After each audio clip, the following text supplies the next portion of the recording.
और मेरे जीनियस, आज फिर क्रिस्पी मैथमेटिक्स में आप सभी का स्वागत है।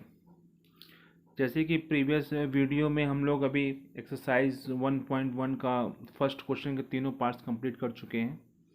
आप लोगों ने उसे देख भी लिया होगा। यदि किसी ने मिस कर दिया हो तो डिस्क्रिप्शन बॉक्स में उसका लिंक पड़ा हुआ है, उसको जो है आप कंप्लीट कर लें। अब हम सीधे अपने टॉपिक पे चलते हैं। जो एक्सरसाइज 1.1 का क्वेश्चन नंबर 2 है और उस पर हम चलते हैं। उस पर देखिएगा। देखिए, पहले क्वेश्चन को पढ़ के पहले हम उसको अच्छी तरह से समझ लें कि क्या हमसे करवाने की कोशिश कर रहा है या क्या हमसे पूछ रहा है। जैसे क्वेश्चन नंबर 2 हमारा यहाँ पे है, so that any positive odd integer is of the form 6q+1 r 6q+3 r 6q+5 where q is some integer. कहने का मतलब कि क्वेश्चन में ये सेंस क्लियर हो रहा है कि कोई भी पॉजिटिव ऑड इंटीजर जो होगा वो हमेशा 6q+1 6q+3 और 6q+5 के फॉर्म का होगा। देखिए, 6q+1 6q+3 6q+5 आप देख रहे होंगे तो आपको एक पिछली चीज़ याद आ रही होगी कि डिविडेंड इक्वल टू के बाद जो इक्वल टू के बाद जो है divisor into quotient plus remainder, divisor into quotient plus remainder, divisor into quotient plus remainder. Means कि इसमें हमको डिवीजन एल्गोरिथम का कुछ ना कुछ यूज़ करना है। ठीक है, तो देखिए इसको कैसे सॉल्व करते हैं हम इसमें।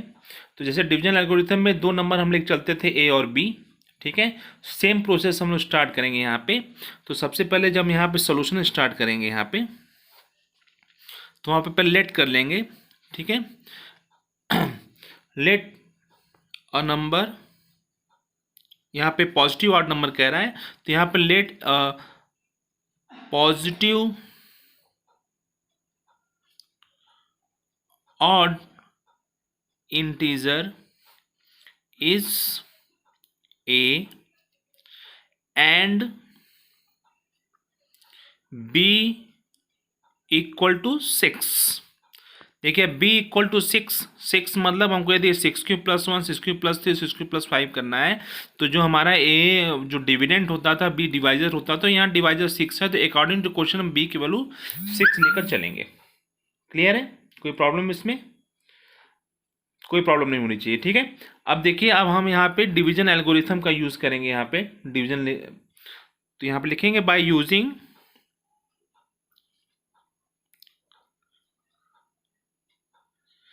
Division algorithm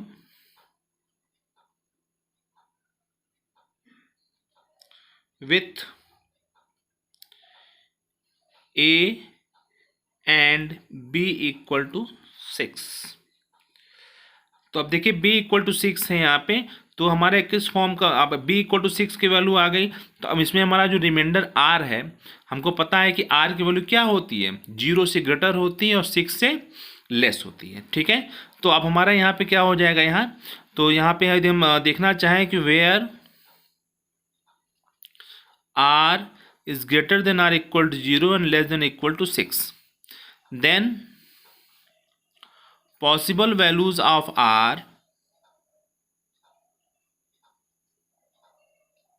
will be, possible values क्या क्या हो सकती हैं आपकी, 0 से ग्रेटर करना ही है तो एक बार 0 हो जाएगा, 1 हो सकता है, 2 हो सकता है, 3 हो सकता है, 4 हो सकता है और 5 होता है।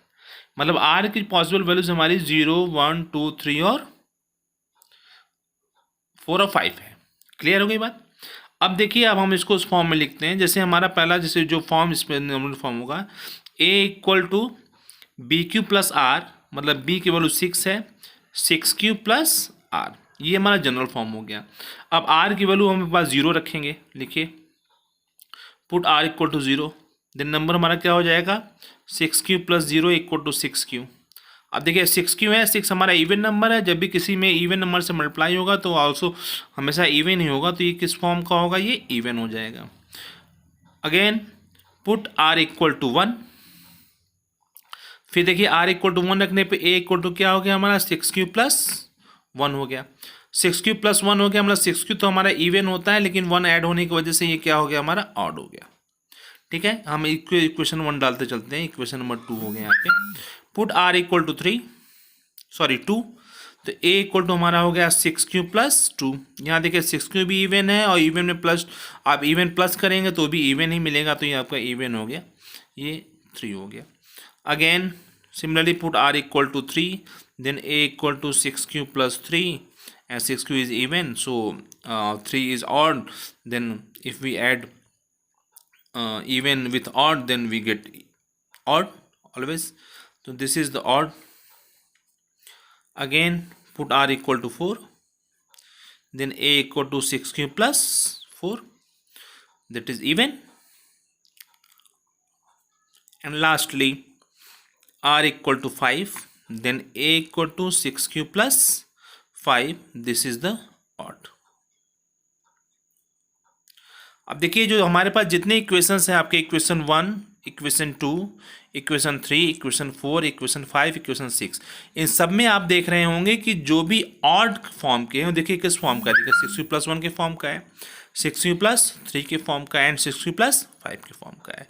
यानी कि हम यहाँ से कह सकते हैं कि from 1, 2, 3 and 4, 4, 5 and 6, we can say that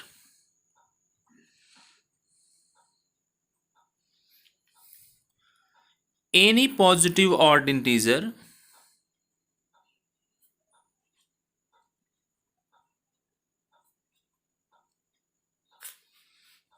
is of the form 6 Q plus 1 or 6 Q plus 3 और 6 क्यू plus 5। क्लियर? यानी कि हम वी कैन से दैट के बाद सीधे सीधे क्वेश्चंस में जो सो दैट लिखा हुआ, सो दैट के बाद वाला जो स्टेटमेंट उसको कंप्लीट कर देंगे। तो इस तरह से क्वेश्चन नंबर 2 हमारा बिल्कुल कंप्लीट हो जाएगा। क्लियर है? चलें, अब हम क्वेश्चन नंबर 3 पे चलते हैं। क्वेश्चन नंबर 3 देखिए हमारा क्या है, यहाँ पे एप्लीकेशन है इसका, एक इंग्लिश डिवीजन लेना है। Any army contingent of 616 members is to march behind an army band of 32 members in a parade. The two groups are to march in the same number of columns. What is the maximum number of column in which they can march? Means 616 members का एक contingent army की एक group है और एक band का group है वो 32 मेंबर्स को लेके है। तो ये दोनों एक आगे और पीछे एक साथ चलने वाले, एक कॉलम में चलने वाले हैं। मतलब इन दोनों टीम के मेंबर्स को मिला के हमको एक ऐसा कॉलम बनाना है कि नंबर ऑफ कॉलम्स हमारे सेम रहे उसमें। तो वही पूछा what is the maximum number of columns, मतलब मैक्सिमम नंबर ऑफ कॉलम कितने पॉसिबल हो सकते हैं। तो जहाँ भी ऐसे मैक्सिमम नंबर ऑफ कॉलम्स की बात होती है वहाँ पे हम इनका एचसीएफ निकालना होता है। ठीक है, तो हम इसको सोल्यूशन में देखिए, हम इसका कुछ स्टेटमेंट लिख लेते हैं। ठीक है, number of contingent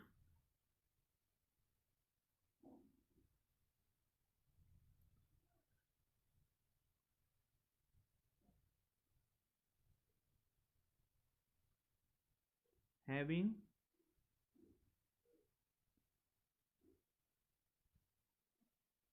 members equal to 616।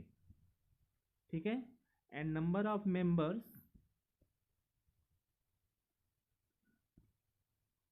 In band equal to 32। अब हमारे यहाँ पे जो पूछा है since the number of column is same,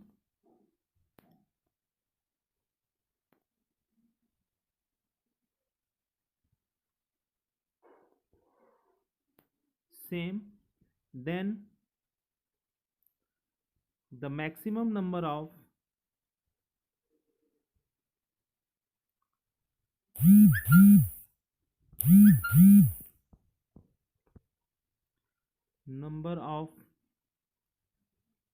column will be HCF of 616 and 32। ठीक है, अब देखिए HCF हम जनरल फॉर्म में फाइंड कर सकते हैं, लेकिन चूंकि हम इसमें यूक्लिड डिवीजन लेमा का यूज़ कर रहे हैं तो उसी फॉर्मूले से यूज़ करते हैं। तो देखिए हमारा 616 है, इसको रफली हम यहाँ पर 616 में 32 से डिवाइड कर देते हैं। या फिर इसको हम जनरली भी यहाँ कर सकते हैं, जनरली कर दीजिए क्योंकि यहाँ पे स्टेटमेंट लिखने की विशेष आवश्यकता नहीं है। देखिए यहाँ पे 616 को हमने 32 से डिवाइड किया यहाँ पे, ठीक है। तो 32 1 जा 32, 11 टू 9 हो गया, यहाँ पे 532 हो गया, और यहाँ पे 6 टू 96 हो गया। अब यहाँ पे देखिए 8 से ले सकते हैं, 8 टू जा 16, 6 कैरी 1 हो गया, और 8 टू जा 24, 125 माइनस कर लें, 6 में माइनस हो गया, यहाँ 40 हो गया।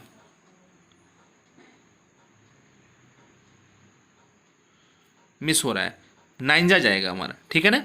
यहाँ 8 जा नहीं, 8 जा ज़्यादा हो रहा है, कम हो जा रहा है। 9 जा 9 टू जा 18, 8 कैरी 1 हो गया, 9 जा 27, 128 यार। तो यहाँ 16 में से 8 माइनस हो गया, 8 हो गया आपका, यहाँ पे बचा 8 में से 8 गया 0 हो गया।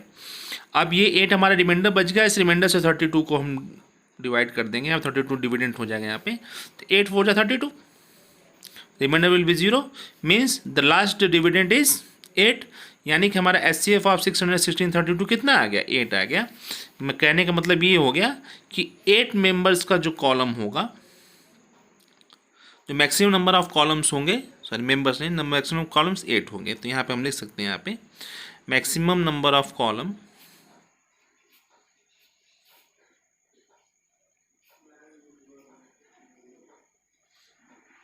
Equal to 8, this is the answer, ठीक है। चलिए अब हम नेक्स्ट क्वेश्चन पे चलते हैं। एक रिक्वेस्ट आप लोगों से है कि यदि आप लोगों ने इस चैनल को सब्सक्राइब न किया हो तो प्लीज़ इसको सब्सक्राइब कर दें, और बेल आइकॉन की बेल को जरूर उस पर क्लिक करके कर दें, जिससे कि जो भी नई वीडियोस मैं बना रहा हूँ वो आप तक तुरंत पहुँच जाए, जिसका लाभ आप लोग अपने एजुकेशन के इम्प्रूवमेंट में कर सकें। देखिए अब क्वेश्चन 3 तक हम लोग का कंप्लीट हो चुका है, क्वेश्चन नंबर 4 पे हम चल रहे हैं। देखिए यहाँ भी आपको कुछ सिमिलरिटी क्वेश्चन नंबर 2 के हिसाब से मिलेगी आपको, थोड़ा सा बस एक डिफरेंस है। देखिए यहाँ पे लिखा हुआ है, use Euclid's division lemma to show that the square of any positive integer. वहाँ पे ऐसा स्क्वायर या क्यूबिक का कोई कंडीशन नहीं था, यहाँ पे एक कंडीशन स्क्वायर का लगा हुआ है कि किसी भी पॉजिटिव इंटीजर का यदि स्क्वायर करते हैं तो हमारा 3m या 3m+1 के फॉर्म का होगा, where m is some integer. Clear है। अब देखिए शुरुआत इसकी भी हमको उसी प्रकार से करनी है जैसे क्वेश्चन नंबर 2 में हमने किया था। देखिए जैसे सोल्यूशन हमारा यहाँ पे है, ठीक है। Let a be any integer, ठीक है, एंड b इक्वल टू, जैसे उसमें हमने b इक्वल टू 6 लिया था, आप पीछे मतलब क्वेश्चन में भी देख सकते हैं, पीछे वीडियो में था। यहाँ पे b इक्वल टू, चूंकि हमको 3m+1 के फॉर्म का लेना है तो b इक्वल टू हम 3 लेंगे यहाँ पे। क्लियर है। अब हम यहाँ पे using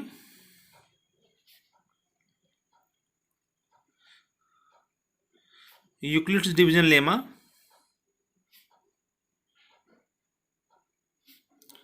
with a and b equal to 3, तो देखिए यहाँ पे हम इसको जब लिखेंगे यूक्लिड डिवीजन लेमा के फॉर्म में, तो a इक्वल टू हमारा हो जाएगा, b की वैल्यू हमने क्या लिया 3 लिया है, a equal to 3q plus r, where r की वैल्यू आपकी कहाँ से कहाँ तक, ग्रेटर देन इक्वल टू 0 और लेस देन क्या हो जाएगी 3 हो जाएगी। Means possible values of r क्या हो जाएंगी आपकी, r equal to 0 1 2, less than 3 है, 3 को नहीं लेना है, ठीक है, 2 तक चलेंगे इसमें। क्लियर है। अब देखिए अब इसकी वैल्यूज हम यहाँ जब रखेंगे यहाँ पे, तो पॉसिबल वैल्यूज हमारी क्या हो जाएंगी a की, पहला हमारा हो जाएगा 3q प्लस 0 मतलब 3q हो गया, ठीक है। दूसरा हमारा हो जाएगा a equal to 3q plus 1, और तीसरा हो जाएगा a equal to 3q plus 2। 3 number हमारे यहाँ पे पॉसिबल नंबर्स मिलेंगे, लेकिन यहाँ पे हमको शो क्या करना है कि स्क्वायर ऑफ पॉजिटिव इंटीजर, तो तीनों पॉजिटिव इंटीजर, अब इनका हम लोग स्क्वायरिंग करेंगे, ठीक है। तो ये फर्स्ट है, ये सेकेंड हो गया और ये थर्ड हो गया। तो squaring on both side in equation 1। Clear है। अब देखिए यहाँ पे करता हूँ मैं, देखिए यहाँ पे a स्क्वायर इक्वल टू कितना हो गया यहाँ पे 3q का होल स्क्वायर, इसको हम लोग लिखेंगे 9q स्क्वायर, और इसको हम 9 को फैक्टराइज कर देंगे यहाँ पे 3 इंटू 3q स्क्वायर, और इस 3q² की जगह पे हम यहाँ पे क्या रख देंगे 3 into M, where M equal to 3q²। ठीक है, 3q² क्योंकि एक इंटीजर के फॉर्म का है इसलिए हम उसको m के फॉर्म में लिख दिए। ठीक है, ये हमारा इक्वेशन नंबर 4 हो गया। अब चलिए इसी तरह स्क्वायरिंग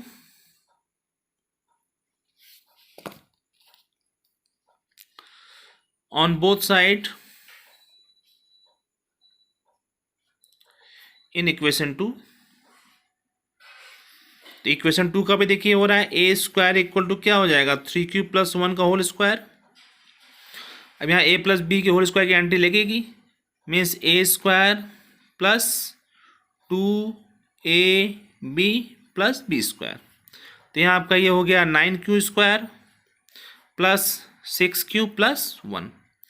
अब देखिए यहाँ पे इन दोनों में से हम क्या ले रहे हैं 3 कॉमन ले लेते हैं। ठीक है, तो देखिए 3 कॉमन लेते हैं तो हमारा क्या हो जा रहा है यहाँ पे 3q² हो गया, यहाँ पे से 3 निकल गया, यहाँ पे क्या हो गया 2q हो गया और +1 आपका बाहर है। अब यहाँ पे ये भी क्या है एक इंटीजर के फॉर्म का है कि q भी एक इंटीजर है और 3 भी इंटीजर है, तो ये भी एक इंटीजर के फॉर्म का हो गया। तो इसकी जगह हम यहाँ पे m रख देंगे यहाँ पे भी, तो ये हमारा होगा 3m + 1। यहाँ ब्रैकेट में हम लिख सकते हैं कि where m equal to 3q² + 2q। Clear है, कोई कन्फ्यूजन इसमें नहीं होनी चाहिए। ठीक है, यदि कोई होती है तो आप इसके बारे में मुझे ज़रूर लिखें। देखिए ये 5th हो गया आपका इक्वेशन। अगेन इसी तरह से हम इक्वेशन नंबर 3 के लिए भी कर लेंगे, squaring on both side in equation 3। तो देखिए 3 वाले में भी आपका क्या हो जाएगा a² इक्वल टू 3q + 2 का होल स्क्वायर। a + b को स्क्वायर की आंटी यहाँ लगेगी, 3q का whole square + 2 into 3q into 2 + 2 का स्क्वायर। ये आपका हो गया यहाँ पे 9q² हो गया, प्लस यहाँ 2 × 2 = 4 × 3 = 12q हो गया, +4 हो गया। अब इस 4 को हम लोग क्या करेंगे 2 पार्ट में तोड़ देंगे। यहाँ पे देखिए 9q² + 12q और +3 + 1। अब इन तीनों में से 3 कॉमन ले लेंगे हम, तो जैसे 3 कॉमन लेते हैं तो हमारा फिर से यहाँ पे आपका देखिए 3q² + 4q + 1 हो गया और +1 है आपका यहाँ पे। अब इसको हम फिर एक इंटीजर के फॉर्म में मान लेते हैं m के फॉर्म में, तो यहाँ पर आप देखेंगे कि ये भी फिर 3m + 1 के फॉर्म में हो गया। ये आपका हो गया क्वेश्चन नंबर 6। अब आप देखिए इक्वेशन नंबर 4 में स्क्वायरिंग करने के बाद 3m के फॉर्म में आया है। इक्वेशन नंबर 2 को भी स्क्वायरिंग कर दी तो भी 3m + 1 के फॉर्म में आ गया, और यहाँ पे 3m + 1 के फॉर्म में तीसरा भी आ गया। तो हम सीधे सीधे यहाँ लिख सकते हैं कि from 4, 5 and 6 we can say that के बाद जो हमारा क्वेश्चन में लिखा हुआ है so that के बाद वाला स्टेटमेंट जो कि आपके यहाँ पे देखिए लिखा हुआ है so that यहाँ से the square of any positive integer is either of the form 3m or 3m + 1 for some integer m। इसको यहाँ पे स्टेटमेंट कर देंगे, आपका ये पूरा स्टेटमेंट क्या हो जाएगा कंप्लीट हो जाएगा। क्लियर है। चलिए अब हम इस एक्सरसाइज के लास्ट क्वेश्चन पे पहुंच गए हैं। ठीक है, अब देखिए इसका लास्ट क्वेश्चन भी हमारा सेम क्वेश्चन नंबर 4 की तरह है, केवल एक डिफरेंस यहाँ पे है कि यहाँ पे देखिए आपका साफ लिखा हुआ है Euclid's division lemma to show that the cube of any positive integer is of the form of 9m, 9m + 1 और 9m + 8। ठीक है, अब देखिए यहाँ पे एक चीज़ जो जैसे हमने क्वेश्चन नंबर 2 में देखिए वहाँ पे हमको 6q + 1, 6q + 3, 6q + 5 के फॉर्म का लिखना था, तो वहाँ पे a तो हम जस्ट लाइक a सपोज कर रहे थे और b को 6 सपोज कर रहे थे क्योंकि 6 हम प्रूफ करना था। क्वेश्चन नंबर 4 आपने उसमें देखा होगा कि हमने वहाँ पे b की वैल्यू जो है 3 सपोज की थी क्योंकि वहाँ पे 3 लिखा हुआ था। ठीक है, लेकिन यहाँ पे अब आपको लगेगा कि यहाँ पे 9 होना चाहिए। ठीक है भाई, 9 होना चाहिए उस हिसाब से, लेकिन नहीं, यहाँ पे 9 नहीं होगा, यहाँ पे भी हम इसको 3 लेंगे। अब आप कहेंगे कि क्यों 3 आप लेंगे b की वैल्यू, तो देखिए जैसे ऊपर 6 वाले में था, 6 को यदि हम प्राइम फैक्टराइजेशन करते हैं तो उसमें हमारा क्या आता है, 2 आता है और 3 आता है, ठीक है। तो 2 और 3 को हम अलग अलग लेके सॉल्व करेंगे तो उसमें बहुत प्रॉब्लम आने वाली थी, इसलिए उसको हम डायरेक्ट 6 ले लिए थे। फोर्थ वाले क्वेश्चन में आपका 3 ऑलरेडी एक प्राइम नंबर था, ठीक है, तो उसको हमने जनरली 3 नंबर ले लिया, ठीक है। लेकिन जैसे 9 को हम फैक्टराइज करेंगे तो 9 को फैक्टराइज करते ही हमारा क्या होगा, उसमें 3 का स्क्वायर आ जाएगा प्राइम फैक्टराइजेशन में। तो जो मिनिमम प्राइम फैक्टर नंबर जो है हमारा 3, हम उस 3 को ही लेकर चलेंगे, ठीक है। मुझे लगता है कि अब बात आपको क्लियर हो गई होगी, ठीक है। तो हम देखिए इसको स्टार्ट करते हैं यहाँ पे। Let a be any integer, positive integer, क्योंकि पॉजिटिव इंटीजर की बात कर रहा है ये, ठीक है। A is positive integer and b equal to 3, ठीक है। Now using Euclid's division lemma,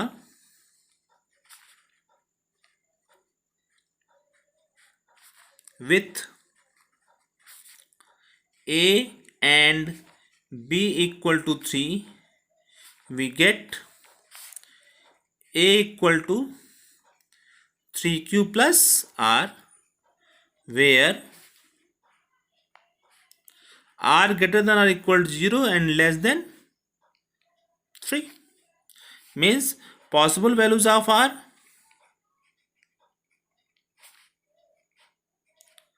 0, 1 and 2। अब जैसे ही आर की वैल्यू 0, 1 एंड 2 रखेंगे तो हमारी पॉसिबल वैल्यूज ऑफ ए क्या मिलेंगी, then a equal to 3q plus 0 means 3q, a equal to 3q plus 1 and a equal to 3q plus 2, means equation 1, equation 2, equation 3। अब जैसे पिछले क्वेश्चन हमने स्क्वायर किया था, यहाँ क्यूबिक पूछा तो हम क्यूबिक करेंगे यहाँ पे, ठीक है। तो taking cube on both side in equation 1, देखिए यहाँ पे ए क्यूबिक हो गया, यहाँ 3q का whole cubic equal to 3 3 9 27 q cubic. हम यहाँ से 9 कॉमन ले रहे हैं बाहर, और जो बाकी रिमेनिंग है उसको अंदर कर देते हैं 3q क्यूबिक, और इसको हम m मान लेते हैं, दैट इज 9m।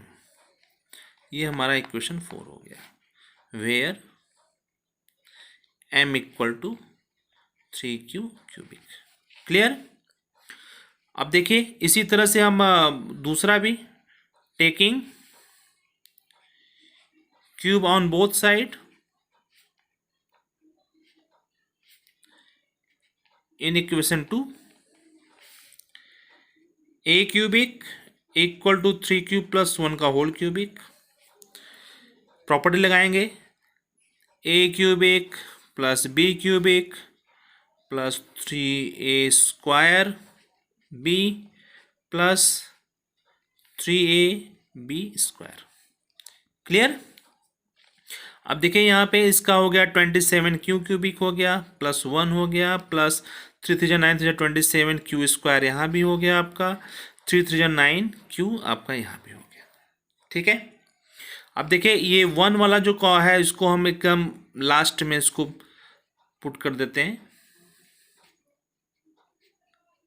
और इन तीनों में से हम 9 कॉमन निकाल देते हैं बाहर, ठीक है। तो हमारा यहाँ पे देखिए 3q, सॉरी यहाँ क्यूबिक है ना, देखिए यहाँ पे मिस हो रहा था, 3q cubic plus 3q square plus q और प्लस 1। अब इसको हम एक पॉजिटिव इंटीजर मतलब m हम मान लेते हैं इसको, तो this is the 9m plus 1, ठीक है। ये इक्वेशन नंबर 5 हो गया। यहाँ लिख सकते हैं कि where m equal to 3q cubic plus 3q square plus q। Clear है। अब लास्ट आपका बचता है क्वेश्चन इक्वेशन नंबर 3, उसमें भी हम ले लें, टेकिंग क्यूब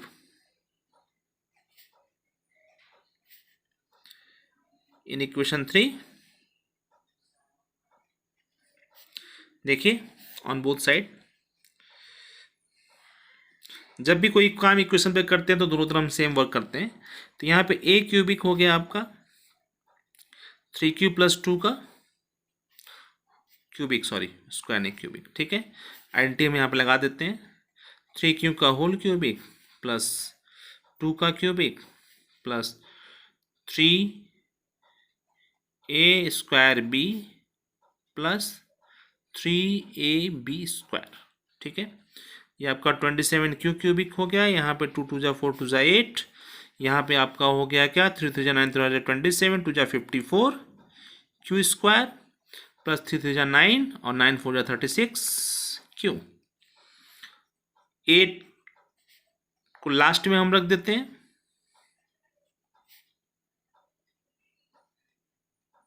और इन तीनों में से हम 9 कॉमन ले लेते हैं बाहर। अब आपको लग रहा है कि 9 ही क्यों ले रहे हैं, क्योंकि हमको अकॉर्डिंग टू क्वेश्चन 9 ही प्रूफ करना है, तो इसलिए 9 को भी हम बाहर ले रहे हैं, ठीक है भाई। जो क्वेश्चन पूछ रहा है कुछ उसके हिसाब से भी वर्क करना होगा ना, ठीक है, जो चीज़ लानी है हमको। फिर हम इसको m सपोज कर लेते हैं, दैट इज कॉल्ड 9m + 8, ये इक्वेशन आपका 6 हो गया, ठीक है। अब यहाँ पे where m = 3q² plus, sorry q cubic होगा, ये देखिए मिस हो जा रहा है, 6q² प्लस 4q, ठीक है। अब यहाँ पे देखिए, आप देखते हैं इधर से भी देखते चलिए, क्वेश्चन नंबर 4 में, इक्वेशन नंबर 4 में देखिए 9m के फॉर्म का आ गया, यहाँ पे देखिए 9m + 1 के फॉर्म का आ गया, यहाँ पे 9m + 8 के फॉर्म का आ गया। मतलब जो रिक्वायरमेंट हमारे क्वेश्चन की थी वो हमारी फुलफिल हो गई। तो यहाँ पे हम सीधे लास्ट में लिख देंगे from 4 5 and 6 we can say that, और वी कैन से दैट के बाद हमको उसको लर्न करने की जरूरत नहीं है, सीधे हम अपने क्वेश्चन पे जाएंगे। यहाँ पे जहाँ सो दैट लिखा हुआ है, दैट के बाद वाला स्टेटमेंट जो है, the cube of any positive integer is of the form 9m 9m + 1 और 9m + 8, और इतना लिखते ही हमारा ही क्वेश्चन क्या हो जाएगा, कंप्लीट हो जाएगा, ठीक है। तो ये इतना मैं इसको रिमेन छोड़ूँ, ठीक है। इस तरह से हमारा 1.1 एक्सरसाइज एनसीईआरटी का कंप्लीट हो गया। इसमें हमारे ख्याल से मैंने पूरी कोशिश की है कि आपका एक एक डाउट क्लियर हो जाए। फिर भी यदि कोई प्रॉब्लम होती है तो आप कमेंट बॉक्स में मुझे कमेंट ज़रूर करें कि मैं उस चीज़ को और क्लियर बता सकूं, और इसको चैनल को सब्सक्राइब करें, क्योंकि मैं कोशिश करूंगा कि सारे वीडियोस को इसी तरह एक्सप्लेन करके आप तक पहुंचाऊं, जिससे कि आपको इसका लाभ मिल सके, ठीक है। Okay, good bye.